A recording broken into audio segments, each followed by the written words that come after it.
You know we have a black guy now working for us? We have a black guy now. Yeah, Doc. Yeah, you're not scared? Would you believe it, Steve? I love Doc. You're not scared of him, though? You're not going to steal him, are you? Are you going to steal our black guy, too? 4 cheeks in this motherfucking episode. YouTube.com/Scissor Bros. Scissors Brothers.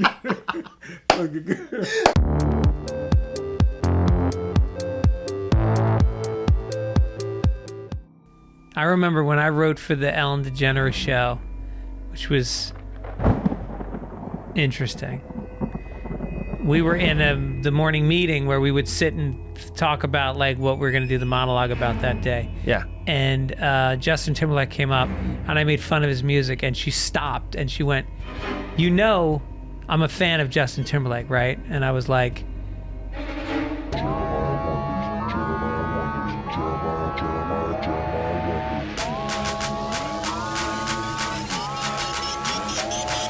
"So do you share this garage with the people in the other half of your building? The other tenant?" This is all my crap. So she doesn't get a garage. She has the one right next to. Oh. Yeah. Oh, so it's 2 garages. Yeah. Okay. That would be pretty awkward if like halfway through the podcast she's like, I need to get some grains from the Yeah. the front half of the garage. Like, sorry, I know you're podcasting, but I left my son's tricycle in here real quick. I'm just gonna grab that. Yeah. And He's crying Continue. because he doesn't have his tricycle. yeah, she's carrying him and everything, and he's like, "Hi, meet my son." He's like, "No, just we're recording right now. We've talked about this. Talked about how many times do I have to tell you when I have a guest come over, you don't exist. This is Hollywood. This is a studio." Built this out myself, Greg. Can you believe it? It's really something. It's great. Thanks, man. You ever do an interview and they say that classic line, "Is there anything off limits?" And then it gets your brain kind of thinking like, "Hey, do I have anything that's off limits?" And then you say no, and then they're like, "So, Greg, I heard that you punched a hooker in 1997. Right. Do you want to tell me about that?" Right. And you're like, well, not really. I wish I could go back and scrub some of the stuff I've said.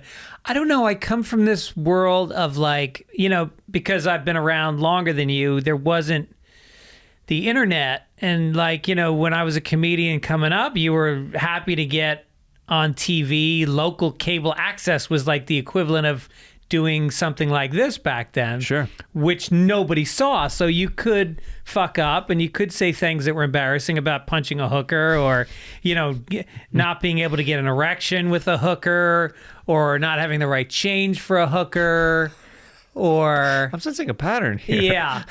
And it wasn't a big deal. And now, and so I think I went into podcasts with the mentality of just say whatever. Yeah. And that's haunted me. There's some stuff I wish I could take back. Well, that's what's like, what's so crazy is like, especially out of context, somebody can edit something where you're like, that was a mid-conversation when there was 30 minutes of context before that. And you're making the highlights reel right now. Right. You're making it sound like all I do is talk about prostitutes. But there's so many other things I talk about. Right. I talk about massage parlors. Exactly. Cheating on my wife. Yeah. With prostitutes. Yeah. There's a whole wide array of things. Can you take that out? You ever get that from a guest? They ask you to take something out? Oh, yeah. How much fucking time does that add to your day? That adds a little chunk. Yeah. I've only had, this was before I even knew that that this was a gay term. I called somebody a queen on a podcast because they were asking for a lot of things. They were asking for water and all this stuff. I was like, okay, queen. Not realizing that my guest was gay. Oh. And he's like, you have to edit that out. I was really? I was like, what? He's like, when you call me a queen. I go, you're kind of being a queen right kind of being a queen right now. But sure. You're really doubling down on this queen thing. Yeah. I was like, yes, queen. Okay. Yeah, but I was like, oh, I didn't even know that was that was like a term. Yeah. I was just literally being like, you're demanding a lot of like, you have a lot of royal needs. Right. And then he's like, no, I don't want to be called a queen on your podcast. I was like, sorry. All right. All good. It's like you don't even know all the words. There's this book by Philip Roth. And by the way, I brought you a book today, and we had a very awkward exchange because my friend is an author, and he wrote this very important book about the CIA, and it's called Chaos by Tom O'Neill. And it's pretty thick, and I saw your eyes kind of widen as I handed it to you, and you started to look like somebody who'd been, like a little kid who was given a plate of spinach, and I was like, here, I bought you a book, and then I go, are you a reader? And you went, not really. Who the fuck is not a reader? Do you have dyslexia? ADD? And then probably that for sure. Yeah. I have okay, maybe you can help me with this. And then Greg loved my response after that. I go, not really. I go, I'll try. I'll try. But do I get points for honesty with you? Totally, but it's very LA. If you were in New York, nobody would ever admit they don't read, but in LA, people are just like, reading? I guess I get around to that on vacation once every 2 years for 3 days. Right. Is a beach involved? Yeah. Yeah. Yeah. Okay, so here's my thing with reading for years that I've battled. When I start to read, I get really sleepy. Yeah. And I don't know what that is, but I've fought it for a very long time. If I'm really, really enthralled with a book, I can go chapter after chapter after chapter. Yeah. There's a lot of mainly the books that I read have been like a lot of like comedian biographies and stuff like that of recent. It's been a while since I've literally like just got a book that was a fictional book where I just like, let me just sink into this story. Yeah. So I don't know what that is, like that I literally get so drained right away. But I also... Well, you have a baby too, right? I do. Yeah. Yeah. I mean, there's not a lot of reading that goes on when you're in the infant stage. Yeah. Yeah. He's 7 months old right now. Yeah. So like I was, before the baby was born, I was really diligent about journaling every day. Oh, really? Like since I moved out to LA in 2009. So I would do like daily entries and stuff. And I've been I've fallen behind on journaling because I literally like between stand up and just you know who podcast else fell and everything. behind in her journaling? Anne Frank. Yeah. It just suddenly fell off completely. I think, did she have a baby? She had a baby. She had a baby, right? Which was tough because in the attic, try keeping a fucking baby quiet in the attic. You know? Not a good mix in the attic. No. Ixnay on the wah-wah. Hey, Nazis or... Yeah. Yeah. I'm trying to not be seen right now. Yikes. Ooh, is this thing on? Ooh. Yeah. So what would you write in your journal? Was it deep thoughts or was it sometimes, more like actually, what you did that day? It's a mixture. Yeah. When the reason why I don't like to get behind on journaling is because you lose where you were at that day. But then it becomes a list of I did this and then I did this and then I did this. When I'm really journaling and I've looked back on passages where it's the most interesting, it's where I was at mentally that day. Mm-hmm. Like I had a really hard day today because of this, or I'm feeling this way about my career or relationships, or I'm scared about this baby that's about to, you know what I mean? Yeah. All that's the interesting stuff. Right. When I'm like, so I did a weekend and blah, blah, and I'm just kind of cliff noting it. It's kind of like, who would want to read that? Right. It's like a day planner. It's like a day planner. It's more of like, I mean, it's a good recollection of like, just in case I get, audited or questioned for a murder. Like I was here at this time. Yeah. I wrote it in my journal. Right. But other than that, like I remember I've been questioned a number of times, which is so weird, by the police. Like most people aren't interviewed that many times by the police, but often. And it's always related to like hookers that disappear in towns I'm working. And I'm doing stand-up. I don't even drink. My name's on the marquee. My name's on the marquee. Do you see that picture? That's that guy. That's me right there. Right. Yeah. Right. I flew in from Los Angeles, from Hollywood. Yeah. To do stand-up, not to interact with hookers. I'm not interacting with hookers. No. Come on. So anyway, so I'd love to read your journal at some point. Oh, okay. You read this book, Chaos by Tom O'Neill, and I'll read your journal. And let's see who falls asleep first. Well, I'll tell you which one is going to be more well-written. The hint is not my journal. Who knows? It could be, look, some of the great writers were not. We trade, and I look over. You're just weeping, reading, reading my handwritten journal. Right. He went to a Fuddruckers. Yeah, a Fuddruckers. You mean I'm crying out of frustration, or out of it's actually? It's like it's beautiful. Yeah. It's beautiful. There's something so American about Jeremiah. There's something so real about him. He goes to Fuddruckers. Yeah, he's a man of the people. Yeah. Yeah. You are a man of the people. Where are you from originally? I'm from Kansas. Yeah, you're a man of the people. And you're from Portland, right? I'm from Portland, Maine. Portland, Maine. Yeah. Mm-hmm. No, I'm from born in the Bronx. I know. Lived there for 6 years, then Tarrytown, New York. Has anybody ever been like, you seem like a West Coast guy?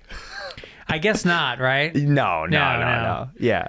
Yeah. Yeah, you got strong East Coast vibes. Yeah. You're actually, and this is a compliment, you are, when somebody asks me to picture what a stand-up comedian is like, you come to mind. Really? Mm-hmm. Oh, I guess that's high praise, right? It's a compliment because the reason why I associate you with what the archetype of a stand-up is every time I've done shows with you or we've crossed paths along the way, like at the Comedy Store, whatever, different clubs, you have jokes that you're always working on and you are studying them before you go on stage, and then you're testing material out constantly, and that's what I think comedians should be doing. So that's why I kind of associate you with that. Like, that's what a stand-up is supposed to be doing, if that makes sense.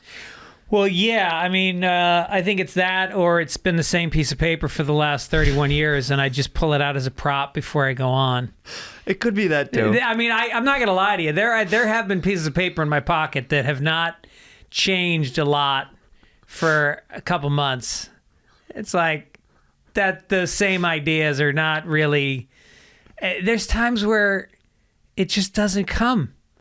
I'll write down ideas and then I'll try one or two of them out, and then they don't go well, and then I just chicken out and I do old shit. And then there's times where you're in a zone where you just go on stage and you feel like whatever you say is valid and worth talking about. And it is, I mean, I guess all artists go through periods of ebb and flow, but when it ain't flowing, man, it is the worst feeling, especially because I live in Venice.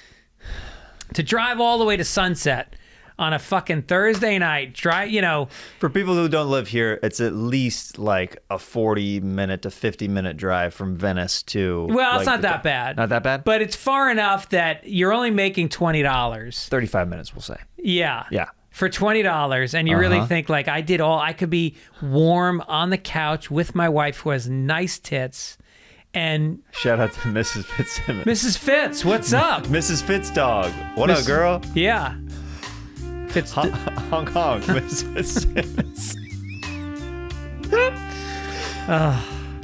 And I could be there, and instead I'm fucking doing old shit for $20. I never got the vibe from Jeremiah that he wasn't a reader. Hong Kong.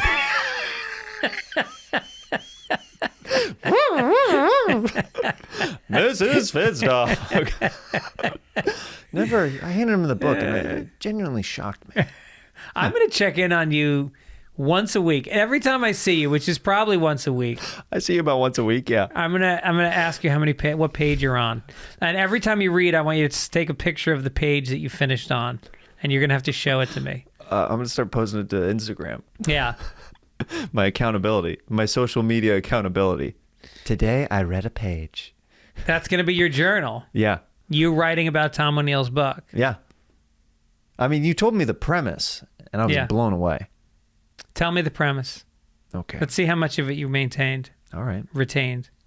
In the 60s, Charles Manson basically was set up by the feds and he was dosed by LSD to basically distract from the civil rights movement with all the murders. So all of the murders were technically planned by the U.S. government, and his buddy, over the last 20 years, he spent writing this book. You kind of nailed it. You nailed it. Now I think you're going to read the book. It's pretty interesting. Yeah. I told you. Well, it checks so many boxes. You got conspiracy theory, you got the CIA, you got drugs, you got the 60s, you got Manson, you got murder. It's all in there. And I already told you that I like biographical stuff. Yeah. So this will probably tickle my fancy. Right. Did you like Tarantino's? Did you see his I thought it was pretty good. Yeah. Yeah. Yeah. I mean, it was I like how he changes the endings of his movies to what you want to have happened. Yes. Yeah. You know, and Tarantino is a huge fan of this book and reached out to Tom and did some of the research for his movie with Tom. And then when Tarantino went on Joe Rogan's show, he and Joe talked about the book for quite a while. That's amazing. Yeah. That's really cool. Yeah, I've seen Tarantino a couple times in person. Have you really? Once he was watching in the back of the OR. Really? Yeah, he was just there, and I guess he really liked Jamar Neighbors that night because he was just so crass and just like didn't care, like, you know, just was going for it with like, you know, his material. Really? And one time I saw him at a restaurant, and I was a guy that I approached him, but in a very respectful way. While he was eating? He was eating. Wow. Yeah, because I was like, I don't know. I was like, who knows? Obviously, we'd all love to work with him down the line, but I was like, I don't know the next time I'm going to see this guy. Yeah. I invited him to the Comedy Store. I was like, if you ever want to come on a Monday night, I invited him to Kill Tony back in the day. Really? Yeah. And What was his response? he was with two women who I think the vibe that I got was they were casting people. Okay. They were, the way they were, like, I was eavesdropping for just a second, and then I was like... Could you tell by the way they looked at your headshot whether or not they were casting people? By the way, they said, no thanks. They pulled out a shredder out of their purse. So you guys are welcome to the Comedy Store. But yeah, I said, I invited him to the Comedy Store, and I said, hey, we do the show every Monday night, and kind of explained the show to him. And I said, I'd love for any of you to come, be on my guest list anytime you'd like to come.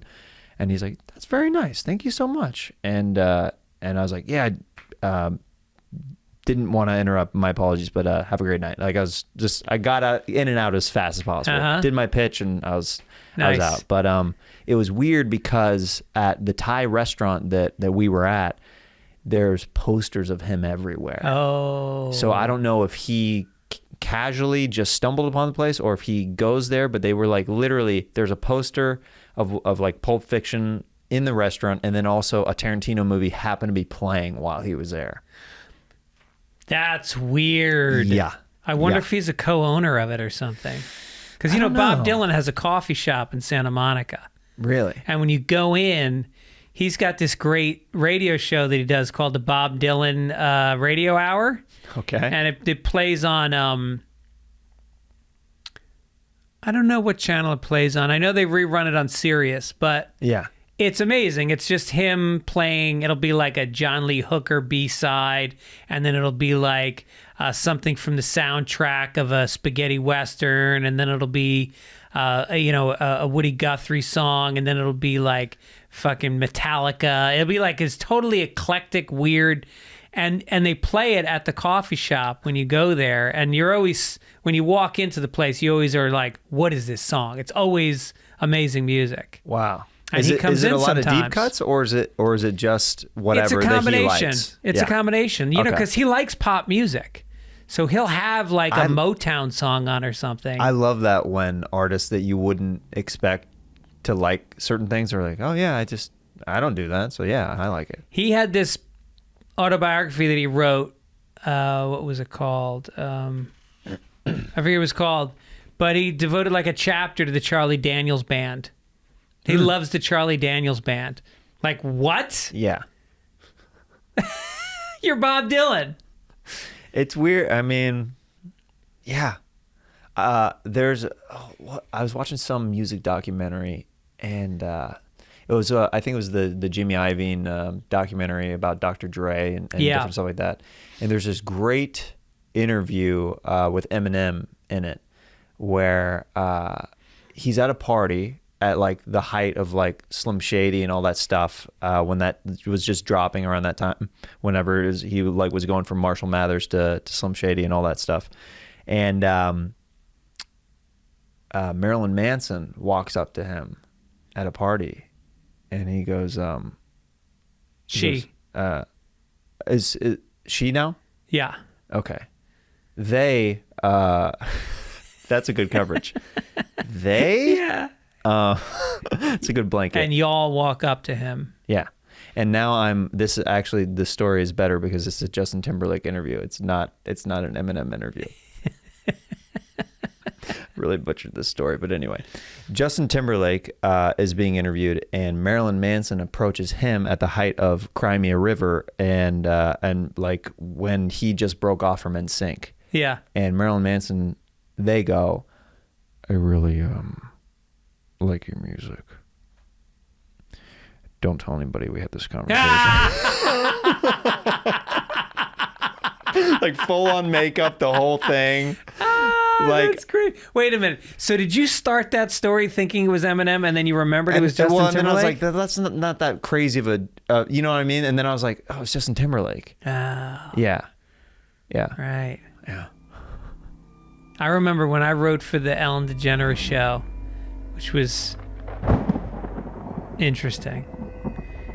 We were in the morning meeting where we would sit and talk about like what we're going to do the monologue about that day. Yeah. And Justin Timberlake came up, and I made fun of his music, and she stopped and she went, you know, I'm a fan of Justin Timberlake, right? And I was like, oh, I didn't realize there was only one opinion allowed in the room.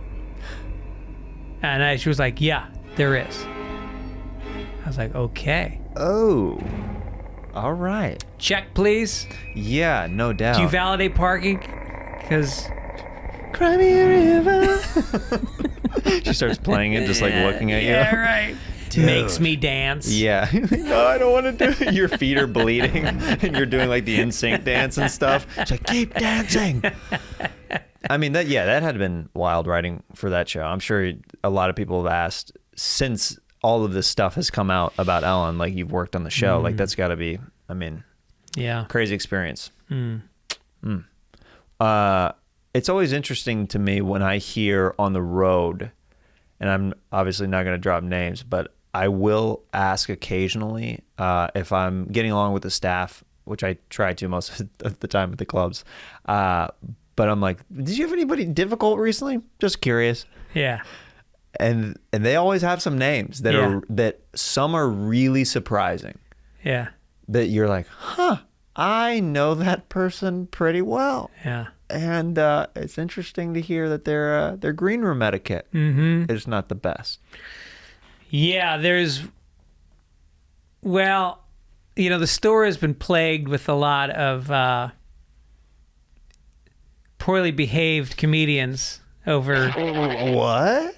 And one of them would always come up when I'd ask that question. Yeah. His name would come up every fucking time. Really? Yeah.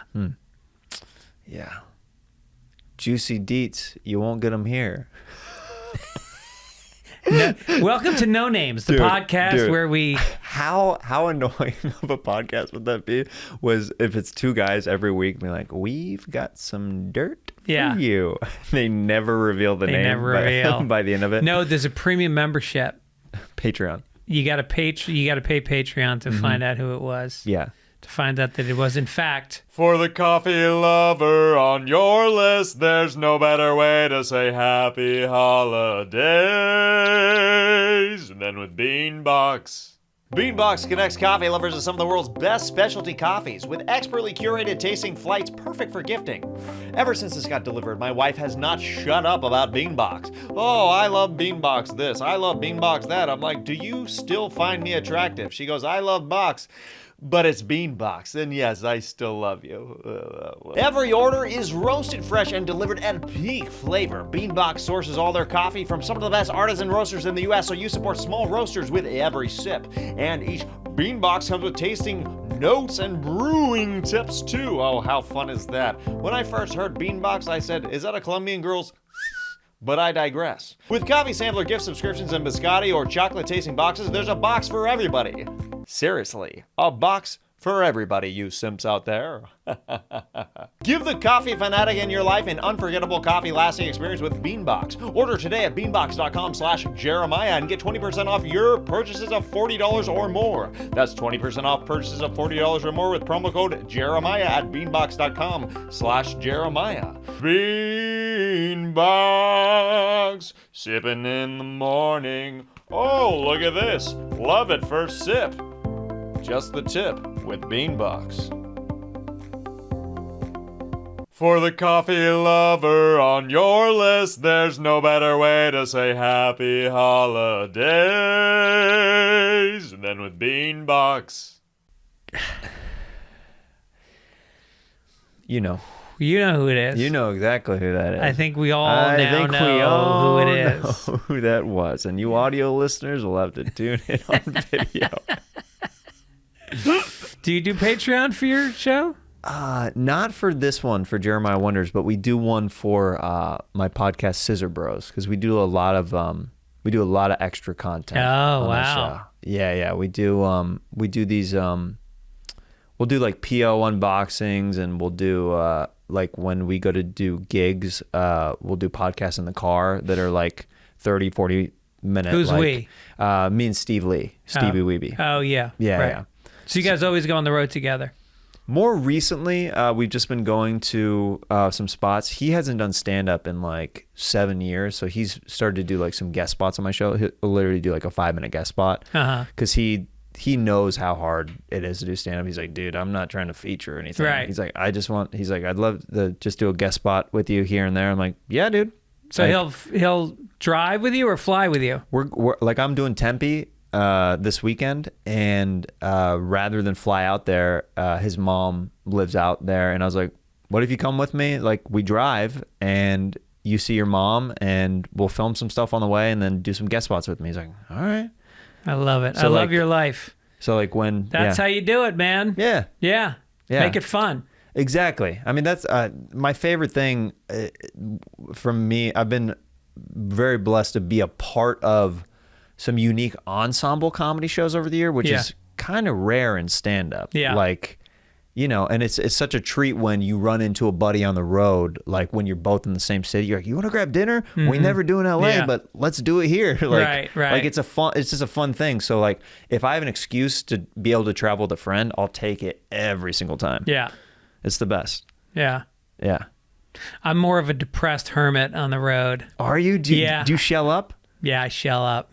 Now, are you the kind of comic who stays in their room the entire time, or will you force yourself to go out and do any kind of stuff like during the day? In the room. What if you've been to the city 4 or 5 times already? Even less reason to go see it. Seen it. Here's what a rule that I've made for myself. If I have already been there once and I didn't do jack the first time, Yeah. I'll force myself to go out on the Saturday during the day to just check out something. What do you get, like the pamphlets at the front desk and go on a water flume? No, I don't go on a water flume. You go apple picking? No, I don't go apple picking. I went to a cemetery one time, though. No, you didn't. Why a cemetery? Okay, so I was in Lexington, Kentucky. Oh, sure. Going And- there in January. Right. So I asked around and I was like, what are the hot spots in Lexington, Kentucky? And they were like, other than COVID, let me tell you. They said the Lexington Cemetery, because there's a lot of Civil War history there. Battle of Lexington, fought there. And then they said that there is a Christian putt-putt course. Oh. And I said, I will go to both in one day. Yeah. So I had a buddy who was visiting from Nashville who's doing guest spots on my shows that weekend in Kentucky.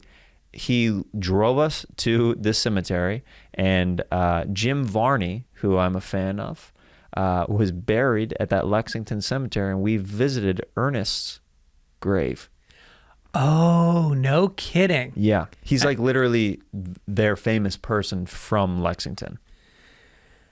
Yeah, I mean, there's also, it's where all the horse breeding and training goes on is Lexington. So the last time I went there, just recently, about a year apart from the time I went to the cemetery, somebody goes, do you want to go to the Keeneland racetrack? I go, how do we do that? They're like, I know a security guard there. We can go. I was like, yeah, I've never been to a racetrack before, and it was exciting. Yeah, it is exciting. Like, I didn't even have any money in the game at all, but I was like, this is just the it's live. It's that live energy that we love. Yeah, and it's like spread out, like every 12 minutes there's another race. Yeah.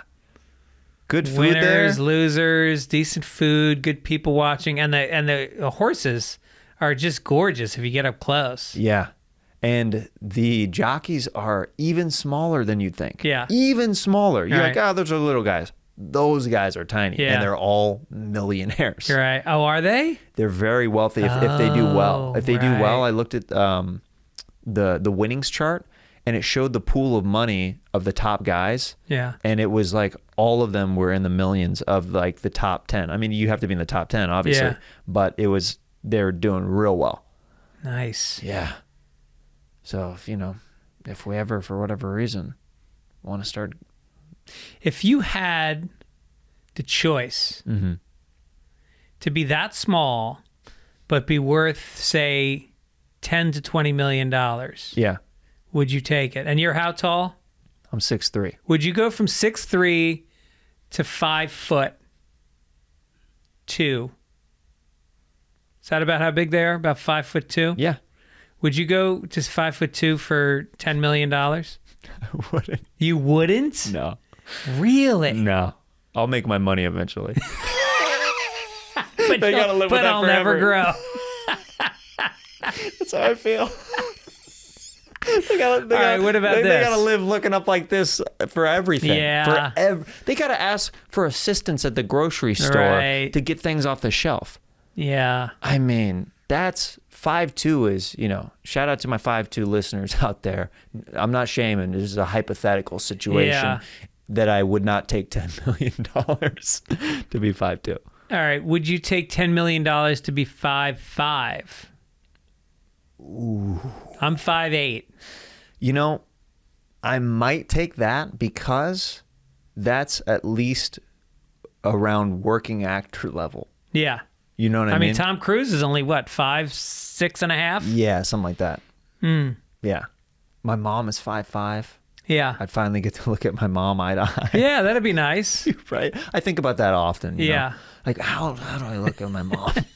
Right in the eye. I stir at night when I go to sleep. All right. Mom, it's so weird to look down on you. I'm tired of As looking at your the son. top of your head. No, It I don't want to connect with you. Yeah. I want to play pool with you sometime. Ooh, all right, I'll do that. I'm playing pool with Adam Ferrara tomorrow. Really? Yeah. I have heard you're very good. I'm not bad. Yeah. I feel like anything I'm decent at in life, I feel like I should be much better at it, considering how much I've done it in my life. This is what I always say when people ask me skill levels at certain things. Yeah. They'll be like, "Oh, you play basketball? Are you good at basketball?" I'm like, I always, with the things that I think I'm good at, I'm like, I'm good for a comic. Right. I'm not good, like random Joe who pulls up like at a bar, like they're gonna clean my clock. Yeah. I literally had this stripper who owned me recently at pool, who we had, it was a very chill bar where there's a table. Nobody was around. Like, we weren't putting quarters or anything on the table because, like, we had it. You know what I mean? Like, Yeah. there was not really any point. Like, it was a very slow bar. This stripper comes in off the street with her entourage, and she literally slams quarters down on the table, and she's like, "I got next." I was like, we kind of like, we're just kind of playing like, Yeah. like there was nobody here. Yeah. We're not really doing that. She goes, "You have to." She got like violent with me. She Yeah, said, "You yeah. have to do it." I put my quarters on the table. I'm Yeah. like, I literally, as soon as she did that, I'm like, she just took the fun out of it for me. I'm gonna eat it, and then she freaking whooped me. Yeah. And she started twerking when she beat me. She did. Yeah, she That's literally started awesome. like, yeah, and all like her crew is like, yeah, girl, get it. And I'm just like standing there like, congratulations, I guess. I was so, but like, I'm still competitive, so I yeah. was so pissed, even though I knew I was just kind of like half phoning it in, half like whatever. But still, the competitive side of me was like, I can't believe this stripper just beat me. Well, pool's a very mental game. It really is. And when somebody intimidates you, it's She very got me. hard. Yeah. She got me. She intimidated you, and it's very hard to beat somebody who intimidates you in pool. But, you know, I remember like through college, because we had a table in my basement growing up. So I was good just from playing a lot. And then when I went to college, you played for a beer. And so I could drink free all fucking night. Yep. If I just kept running the table. Right. So That's good incentive. Yeah. So Right. I would focus, but I always stayed short of like, I never wanted to be the intense guy at the shitty bar table. That's such a douchey What guy life to are be. you living at that point? Yeah. So I would stay cool, but I'd still try to win. Yeah. Yeah. That's how I usually am. The thing with me, though, that I shut down immediately, which this will happen after shows sometimes, is people from a show will sometimes naturally, if there's a bar that's close with a table, I'll go to play there after the pool, after the show, and people from the show will sometimes want to be funny and commentate on the game, and I Oh. literally will be like, this is not happening. Right. What you're doing right now, I despise. Yeah. I'm super blunt. I'm like, I am coming here to like just have fun. I don't want to hear you go, "Oh," every time I miss a shot. Mm-hmm. You're making it not fun for me. Right. If you want to hang out, like we can just hang out and chill and talk, but like we're not doing that. Yeah. Like that.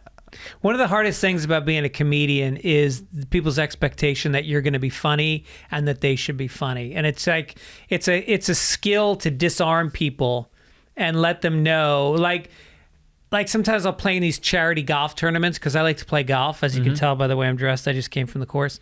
And, He has cleats on I have cleats on my feet. off screen. And I'll play in these charity tournaments where they'll put a comedian with a foursome and then you play with them. Right. And then they kind of expect you to be entertaining. And it's like, no. We're going to play golf. Yeah. And we're all going to have fun. And I'm going to be no funnier than you. Mm-hmm. And if you expect me to be, I'm fucking walking off the course right now. Yeah. And then once in a while, somebody will say something like, I'm funnier than this guy. And it's like, yeah, but I'm a better golfer than you. That's what I was going on. We're on a golf course, right? Right. Isn't that what we should be basing this on right now is golf skills? Yeah. If we go to a stage, I guarantee I'll be funnier than you. I'm better at having sex with your wife than you are, but we're not doing that right now. Hey now. Hey. Yeah. Yeah. So it is hard when I feel that pressure, and I think it's one of the things that it's the only thing that's ever made me want to not be a comedian was going through my life with this kind of stigma attached that I'm funny because it makes being funny not fun. Sure. When you would go back home, did you have to face that with family ever where there's certain expectations like, this is our comedian son or this is our comedian brother, or you know what I mean? I think I faced it in my family to begin with when I was a child. It was like there was a kind of an impetus to be funny at the kitchen table. So I very much was the favorite child in my family because I was the funniest one. And that made me, I was a small kid, I was skinny, and so I was intimidated by the other boys. So I would make them laugh, and Sure. that got me accepted. So I think comedy has always been a way for me to get acceptance. And so as I got older and I started doing it professionally, I think I'm way less funny off stage than I used to be, unless I'm with really good friends. That makes sense. Well, sometimes when I visit home, my mom's friends will know I'm the comedian's son Yeah. that lives in LA who's visiting Kansas. Yeah. And so many times when I went back home, I would hear them say, Jeremiah's a lot more quiet than I thought he'd be. And I'm Right. like, I came here to relax. Yeah. I came here to chill out and turn off the Hollywood stuff. Yeah. I don't want to be, Yeah. you know, doing the monkey dance. Right. Like, but you know, I've had to turn it on every once in a while, like to appease. I think we all have to. Yeah. Like around family. Yeah, and that's kind of an old school thing of like, especially when I meet people from my parents' generation, they really expect it because the comedians in their day, and my father was in entertainment, you know, he was in radio. And so like, I grew up around comedians. I grew up around Henny Youngman and Milton Berle and like because I used to go to the Friars Club every week as a kid. And so I was around, you know, Freddie Roman and Malzy Lawrence and all these guys, and they were on all the time. And Yeah. they were truly funny. And I really think they saw it as part of their job was to be funny off stage be as on well. all the time. And then our generation my generation, because you and I are a different generation, came along and kind of went, nah, I'm not really doing that. I mean, I think it's like watching Seinfeld. You saw that this Seinfeld guy is different than, you know, the comedians that were portrayed of a previous generation. This Sure. is a guy who comedy is his day job. And which happens at night. And when he's not doing it, he's just the same as George and Kramer and everybody else. They were always on the same level. Even playing field across the board. Right. Yeah. Yeah. I mean, Kramer a lot of times and Newman, all those guys would be funnier, of Right. course, than Jerry. Right. I mean, he's just kind of like the guy. He's us, you know. Yeah. Seinfeld reviews. The pod, very topical. Jerry Seinfeld Yeah, right. is us, the viewers. That's just- not. Did you guys ever put that together? Yeah. I wrote about that in my journal once.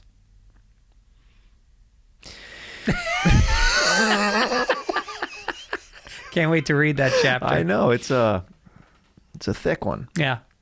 Yeah, it's got to be kind of.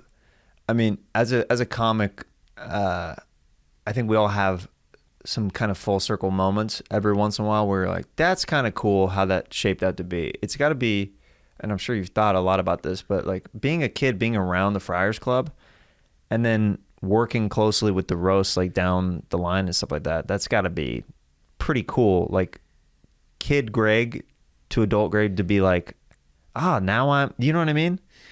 Yeah. You know what's funny is like I grew up around it. And then when I was in New York, I used to go to the Friars Club during the day. Mm-hmm. And Jeff Ross came along and I introduced him as a member. And I had been a member since I was, I went to acting school in New York. I went to college in Boston and I did stand up. And then I moved to New York to do stand up. But then I went to acting school for 2 years. Yeah. And that time I spent a lot of time at the Friars Club. And I saw guys come along my age that started doing the roast, like Jeff Ross, who I brought in as a member. Mm-hmm. And I was jealous. And so by the time they finally asked me to do a roast, I was actually resentful because I was so fucking competitive back then. I wanted it so bad and I thought I deserved it. And, you know, I'm a very different person than I was back then. And I don't think I enjoyed it as much as I should have. I wasn't in the moment of putting it in that perspective. I was just more like, it's about fucking time, you know? I deserve this. I paid my dues. Yeah. Here we go. Yeah. And I wish I'm gonna kill. And I wish I wasn't like that as much back then. I wish I'd been a little bit more like, things are going to happen. Like you, when I just asked if you would be a midget for money. And you said, I'm going to get that money anyway. You believe you're going to make $10 million, don't you? Oh, not a doubt in my mind. Is that true? Yeah. Not a doubt in my mind. That's the spirit. Yeah. And how do you think you'll make it? Acting, stand-up, All of it. journaling? The journal, I do have plans for these journals. Yeah. I've been because I've had it for so long. Some of my favorite books. One of my favorite books is written actually by co-written by the Farley brothers and I forget the other author's name. A good friend of his. It's called The Chris Farley Show. And the way it's broken up is it's one of the easiest reads that you just fly through because it's interesting and just you know when the page just looks kind of dense sometimes, you're like, okay, here we go. Or maybe that's just a Jeremiah problem. Sounds like it. No, I've never felt like that. No, I've never looked at a page of words and been completely overwhelmed. That's a me problem. I just always looked at them as like, I'll read one and then I'll read the next and then we'll be done with that page. I think some anxiety kicks in. I look at it sometimes and I'm like, that's a beefy that's a beefy group of words. Not a single photo in there. There's not a there's no smell, so there's nothing. It's a tight font. That's not even what is that, a serif? Or Yeah. what is, that's a one just, is that even a paragraph? Yeah. It doesn't even look like it's broken up. There's no indentation there. Yeah. Oof. There's no little swirly thing in between the paragraphs. Yeah, there's not any Notes from the author in between, like a guide. Right. No stickers. Okay, I guess we're reading this. So the way that this is formatted is basically it's a collection of part biographical storytelling, and then it's a bunch of interviews of people who knew him personally. Okay. So the way it's formatted is just they'll be talking and painting this awesome picture, and then they have 4 or 5 interviews to back up what this other entity is talking about. Right. Just to kind of reinforce it, so so it reads almost like a movie. Yeah. So I want to do that with my journals someday. I want to write a comedy biography in some sense when I have the right amount of years of journaling where it's interesting. Right. Right. It'd have to be pretty far down the line, but I'm just going to try to keep doing it. Good. Up to the point. Why not? Yeah, keep journaling, man. I did it for many years, and I kind of stopped for a while. I started again during the pandemic. I did it for like 6 months during the pandemic, and then I stopped again. It's very stress relieving. Yeah, it really is. And because the thing I notice is that it lets you see how many of your thoughts are a cycle that you keep having again and again. Yeah. When you've written something for the 5th time, you go, okay, you've covered that. You can move on from that thought. I have looked back at some of the passages. I was very early on in my comedy career, and I'm still early in the grand scheme of things. But when I just moved to LA around 2009, to those first couple of years of just really struggling and really trying to carve any kind of path, and you see a psychosis of like, why isn't it like I'm doing all these things, and then you read enough, you're like, this version of me needs to take a chill pill a little bit. Yeah. But it gives you good context for the future. Like if you start to stir on things like, this isn't happening for me right now. I'm like, dude, this is exactly where you were 10 or so years ago. Yeah. You just need to chill and like enjoy what's happening and make the most of it. Otherwise you're going to be always Greg like searching Fitzsimmons, for, and you'll have missed that fucking joy at that roast that you did. And he killed. I did okay. I did the Chevy Chase roast. Yeah. And I just saw Chevy Chase at the store, and we talked about it. Because, his daughter works at the store. Yeah. Did you know that? Yeah, she's awesome. I had no idea. I mean, I knew her. I always liked her. She plays keys occasionally at the store. Yes. Yeah. And she was very kind. She was like really nice, introducing me to him and said really nice things about me. And then I talked about how I'd roasted him, and he told me that he really didn't enjoy it. He said his friends didn't show up for him to roast him, and so he didn't know us. It was like a bunch of people he didn't know. Stephen Colbert did it. Ellen DeGeneres did it. He said, Al Franken did it. Jeff Ross. Todd Barry. Lisa Lampanelli. And he was like, who are these people? Well, I don't know. yeah, I don't know mean, these people. Al Franken would be the closest, even remotely closest person to him in his camp. Right. So, yeah, I can see why, you show up and then you're being made fun of by people who you don't really know like that. Yeah. That's not a fun And thing. they come hard. Everybody's trying to make their mark and make their stamp. So they're going for the jugular. And he's like, dude, I don't even know you guys like that. Yeah, You're talking about some skeletons in my closet that I don't really want to talk about. Right, and right. Yeah, that's a rough one. Yeah. It's a payday. Yep. You know. He said he did it for his wife's charity. Well, that's nice. That's what he told me the other night. That's nice. So, yeah. So you said you went to acting school. I did. When was the last time you put on a wig? I don't think I've ever put on a wig. Would you like to change that right now? Yeah, I'll put on a wig. Underneath your table is a wig. Is this just for your guests that are follicle challenged, or is this for everybody? Everybody. Everybody does a wig segment. I'm going to put on one as well. Wig. So who is this person that I'm talking to right now?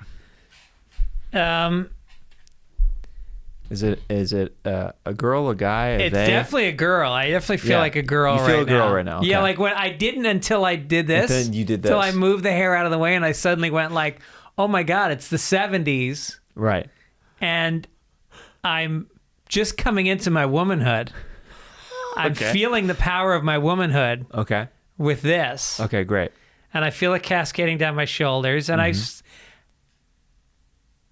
feel like you're looking at me different than you were a minute ago. I am. I'm starting to go into character.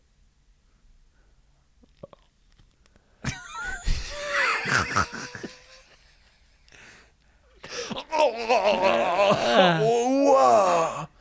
Yeah. Wow. Yep. I'm bringing it.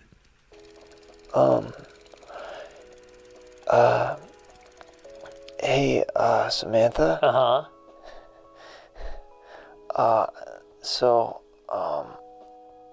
I know that you've been like protesting and stuff a lot lately. Well, there's a lot of things I want to say. But do you think you could maybe take a night off from protesting and maybe go out with me? So, take a night off so I could submit to the male patriarchy? I mean, we could protest if that's something that you want to do together. Oh, so you're going to sublimate your maleness for the sake of me and some condescending gesture so you can try to have sex with me? I would only have sex with you if you wanted that. I like that. That was sweet. Yeah. And I know that you like movies.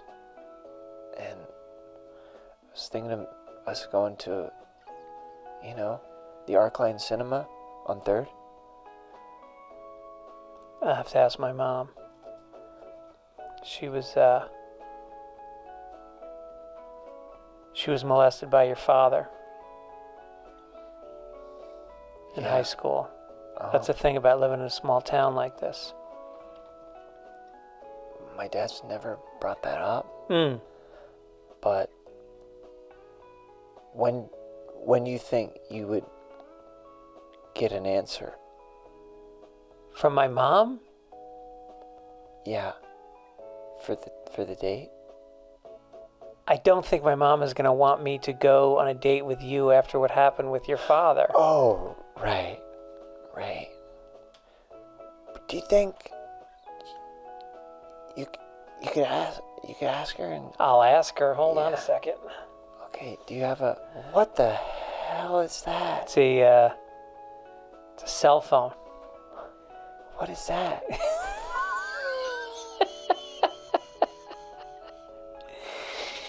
Hey, Mom? Yeah, it's Marilyn. How is he talking to his mom right now? He? How is she? Excuse Pronoun- me, I had pronoun I had use. something in my throat. How is she? How's she talking to her mom right now? You know Jeremiah? He's the one, his It's Dylan. Dylan. His father is, Dick.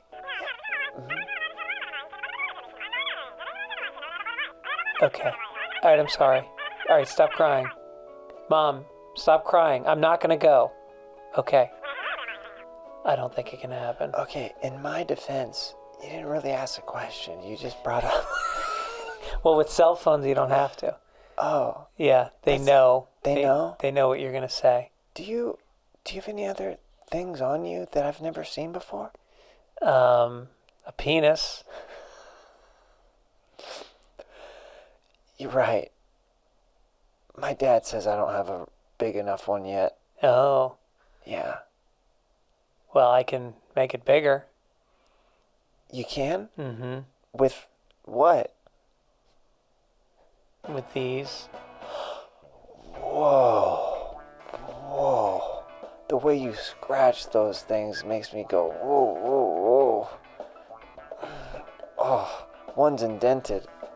Are you, those are like nipples or like clickers, like pens. No, I'm giving you the thumbs up. Oh. Yeah. Like the hitchhiker's like, Yeah. yo, can I grab them? Yeah, you can grab them. Like Mrs. Fitzsimmons. Who's missing? Remember at the beginning of the podcast, you were saying Mrs. Fitz, my wife? I'm Dylan. Oh. I'm sorry, I broke the scene. Who are you talking to? I forgot that we were in an improv for a second, and I thought we were in your garage with wigs on.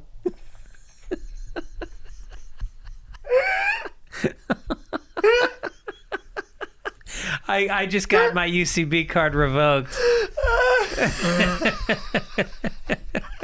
I'm sorry. Are we not in a garage wearing wigs right now? The worst improviser. I was in an improv troupe in college, and I was the worst. Were you the guy who would who somebody would be like, all right, so there's sand everywhere on my blanket at this beach, and then you go, we're not at the beach, Yeah. we're at the airport. Yeah, that was pretty much me. And then they're trying to scramble, like, you're right. Yeah. They're having like a mental breakdown trying to justify why. Yeah, just throwing wrenches into the flow of improvs. That's what I did. And then I was like, hey, can I warm up the crowd with stand-up? And they were like, yeah. And I did that about 5 times. And then I was like, all right, yeah, I quit. I'm going to just do stand-up. I used to, this was back in 2010. I used to host a show with a buddy where we were both stand-ups and we would book improv teams. And we would do a stand-up set, and then we would do an improv team, then a stand-up set, then an improv team. Okay. And sometimes we booked 3 improv teams because we were like, that's a bigger audience.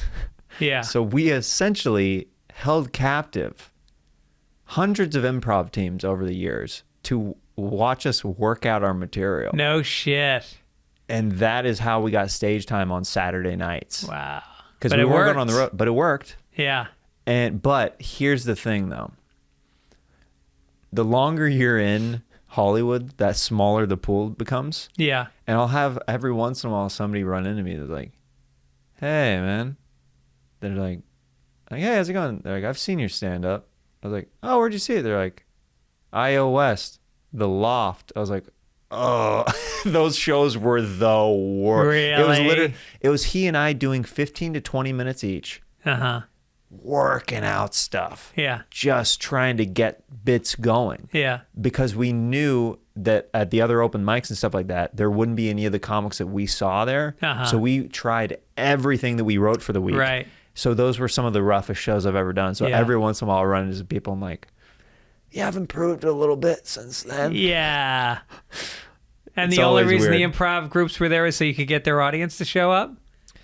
It was a weird, like, kind of a leech system. It was like kind of symbiotic, but it was also like not at the same time, because improvisers would be performing for other improvisers like an open mic, but we would book a few improv teams that would be essentially performing for each other, because hardly anybody ended up bringing actual audience members. Right. But the thing that was weird about it is we were doing equal time to the improv teams who had 5 or 6 people on them.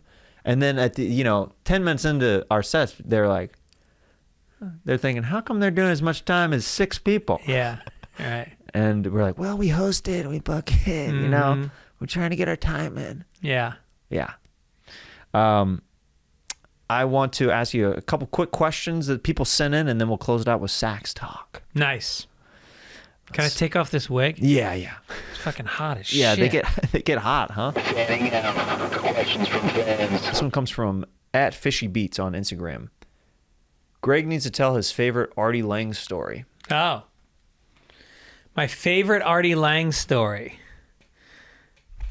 All right. I did me and Artie used to go on the road together a lot because the history of it is Artie and I were both up for when Jackie the Joke Man left the Howard Stern show. Artie and I were both brought in along with probably 30 other comedians to kind of audition to take over his role. Yeah. And so they started filtering out people and trying people out. And eventually it kind of came down to just me and Artie were the finalists for this chair. And Artie rightfully won the chair because he's, I'd come in on a Monday and be like, yeah, it was my wife's anniversary and she gave me a hand job and whatever. And he'd come in the next day and he'd be like, yeah, I did an 8-ball in Vegas with these 3 hookers and I fucked them and I didn't realize they were hookers. I just thought I was having a 3-way till they gave me the bill the next morning. It's like always better. And so, then I would continue to come on the Stern Show a lot and we would always go on the road together. And so some guy in West Palm Beach, Florida started promoting a tent show. We didn't know it was a tent show. We just knew it was a show in Florida, in West Palm Beach. And so we show up, and as it gets closer, things start going like horribly wrong. Like, the deposit check is bouncing, and then we find out that they had sold a second show, which Artie hadn't agreed to, and Artie was pretty deep into heroin at that point. He wasn't capable of doing 2 shows in one night. And we get down there and this historic fucking storm hits. And then we find out it's in a tent in a polo field. And that the parking is on the polo field. And that half the cars are stuck in the mud of the field. And then we get there and there's leaks in the tent. And there's double the size of the crowd because what they did is they sold all the tickets and they just told everybody to come to the 8 o'clock show, figuring they would just spread them out outside on the polo field. But now everybody was trying to pack under the tent. And it just went from worse to worse to worse. And Artie was not in great shape that night. And then the guy wasn't paying us. And so we went on Stern and we fucking outed this dude. And we gave out all of his information and we called the Florida Attorney General, not the Attorney General, the Better Business Bureau. Right. And we had the venue completely shut down, destroyed this guy's life. And I think that's the last time I worked with Artie on the road. Yeah.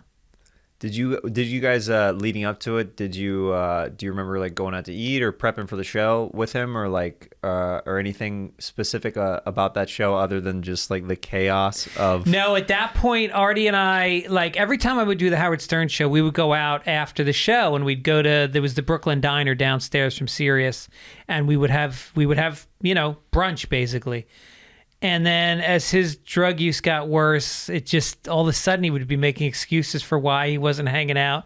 And then you'd work with him on the road and like you literally wouldn't see him. He would just go from his hotel room to the show to like there'd be some weird fucking hangers on and people you didn't know or like and some girls. And then you kind of weren't part of that scene anymore. Yeah. So it was in that phase of things. Okay. Oh, that's a crazy gig story. Yeah. Yeah, I've never had anything quite like that before. I had a leak. I did a tent show that did have a leak on the stage. Uh-huh. And it was, you couldn't go on one side of the stage because it was dripping actively on the stage at the show in Detroit. Yeah. Where it was soaked, where I was like, and I move around a lot on the stage, and the first couple minutes of my set was literally me checking my surroundings to make sure that I didn't take a step or something in a place where I was going to eat it later in the show. Or get electrocuted. Or something. Right. I was like the first like minute or so, I was like, well, this is not funny, but I'm literally just checking some safety stuff right now. Like I'm just like surveying like everything so I don't like roll an ankle or something. Yeah. Doing a dumb act out. This is from the Mighty Boognish. They want me to ask you to reenact the Tampa Dwarf incident.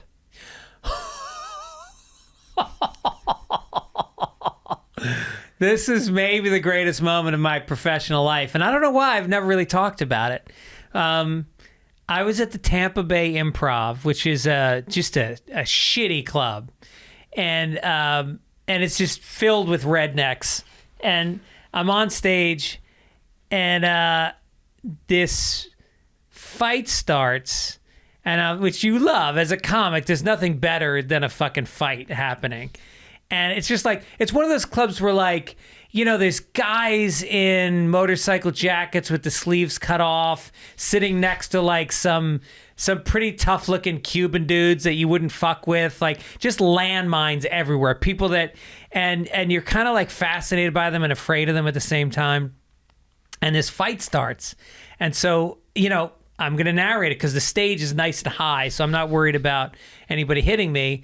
And so I look over to see who it is, and it's two dwarves get into a fist fight. I'm not making this up. This was fucking historic. And they fall away from their tables into the aisle, and they're rolling around, and the bouncers come, and the bouncers are breaking them up, but they're laughing at the same time. And they literally pick the dwarves up, like back of the fucking belt, back of the collar, full like classic dwarf tossing position, and they carry them out of the club, and the place went fucking bananas.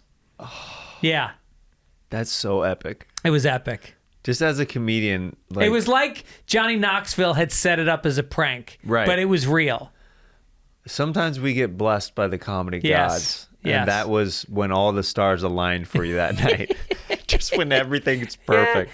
That same club, I remember after a show, I talked to a mother and a daughter in the front row, and they were, I think Dave Williamson was with me. Do you know Dave? Yeah, I love Dave. And so the daughter smoked pot, and the mother had never smoked pot. Mm-hmm. I got that out of them. And the mother didn't know the daughter ever smoked pot.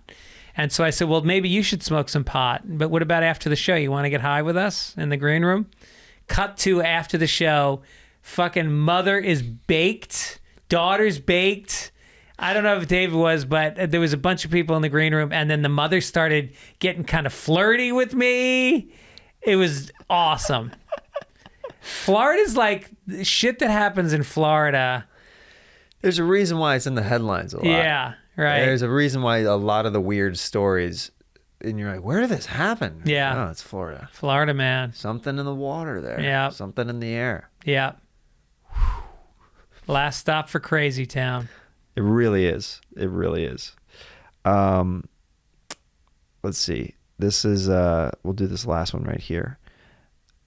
There's a lot of just compliments, like people saying Greg rips. Oh, that's nice to hear. Mm-hmm. A lot of scene suggestions, but I think that we covered... We covered my inability to do improv? No. I mean, I actually loved that improv because it was so weird and meta the entire time. Am I a boy? Am I a girl? Mom, I have a cell phone in the 70s. I just going counter to everything you say. It's fun for me as an improviser because I'm like, all right. How do I get out of this one? Greg's trying to paint old Jeremiah in a corner over here. Oh, really calling out the garage vibes right now. Well, now he's dismounted the improv entirely. Interesting. Oh, he's taking the wig off right now. I'm still in the wig. I'm still a boy, and he's a man looking at me concerned now. I've gone too deep. I'm leading another life now. What's happening? Jeremiah, snap out of it. Who's that? It's Greg. But where's the girl that I was just talking to? But wait, I just came for a podcast. Where are you trying to take me? Just 2 different pages of the same book. Let's get into this final segment. It's called Sax Talk. Oh, Sax Talk. So Greg is going to share a story of a sexual encounter while I play some sweet, sweet sax along with it. And whenever you're ready, take it away, Greg. There's a friend of mine, Dale. Name has been changed to protect him and his sister. And he was kind of a wealthy guy, wealthy fellow. Parents had a lot of money. And I went over to the house, and I'm hanging out with him. It was after school. I was in 10th grade. He was in 10th grade. He had a little sister. She was in 9th grade. We were doing some shots of JD from the parents' liquor cabinet. Probably a better scotch than that. Probably a 12, probably like a Macallan. Wasted on teenagers. We're just trying to get drunk. Started making eyes at his sister. She was making eyes back at me. Rick got uncomfortable. But there was nothing he could do about it at this point, because once 2 people start making eyes at each other, you're out of the picture.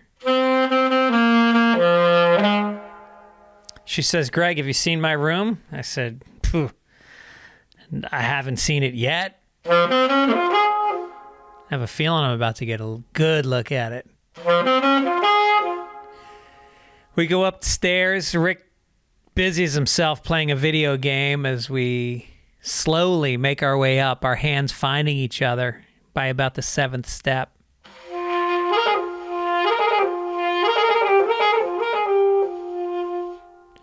Stuffed animals is not what you want to see at this point, but there was a lot of them.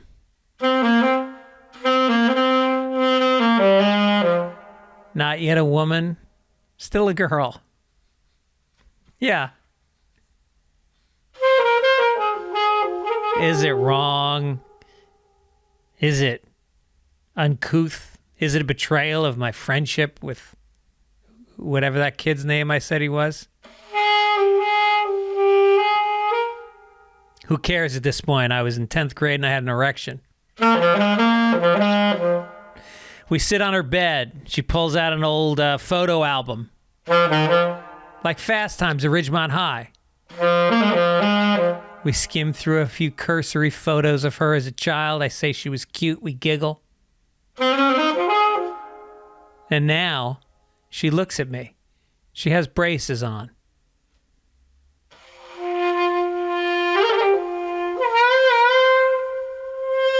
But otherwise, they were really nice legs. She puts her head back as if she wanted to be kissed, like a young bird looking for a worm from its mother.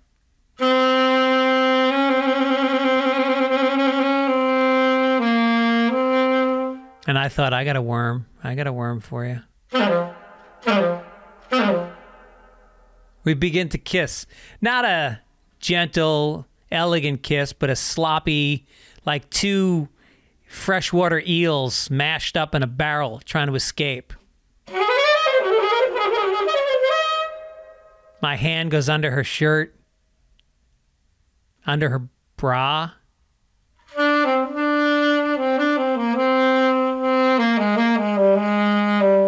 Not a lot there. So I go down. We lay back. My hand inches its way under her jeans, not even taking the time to unsnap them, not having the presence, not having the confidence to take it slow, to do it right. I just jam my hand down the front of the pants.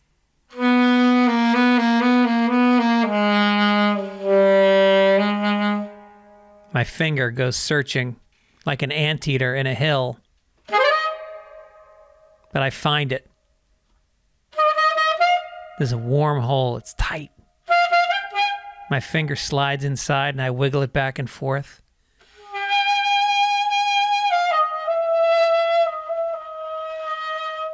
Was I trying to turn her on or was I turning myself on? Nobody knew where it started and when it stopped. Something happened and let's just say the encounter was over. It was a mess. I excused myself and I walked home. And about halfway back to my house, I did the classic 10th grade move and I smelled my finger.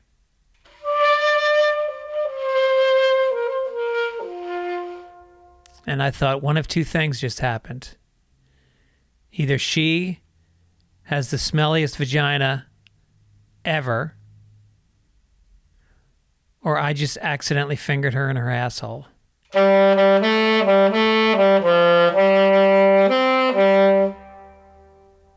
Yeah, I was her asshole.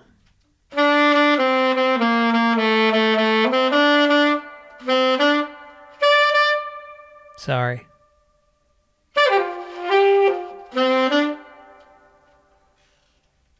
This was my first time fingering her, girl. And I went in the wrong hole. Yeah. That's some good, innocent love right there. It was. The worst thing is I wonder if she even knew that that's not the way it was supposed to go. I mean, probably not. I mean, how old were you two? I was... Early teens? I was 16. She was 15. Yeah, man. 15 and 14, maybe? Dare I say? I didn't even know, this from that for many years. Yeah. Yeah. Well, it was that. I just had a baby and my wife told me. Yeah. It's because you did that to me. Right. Right.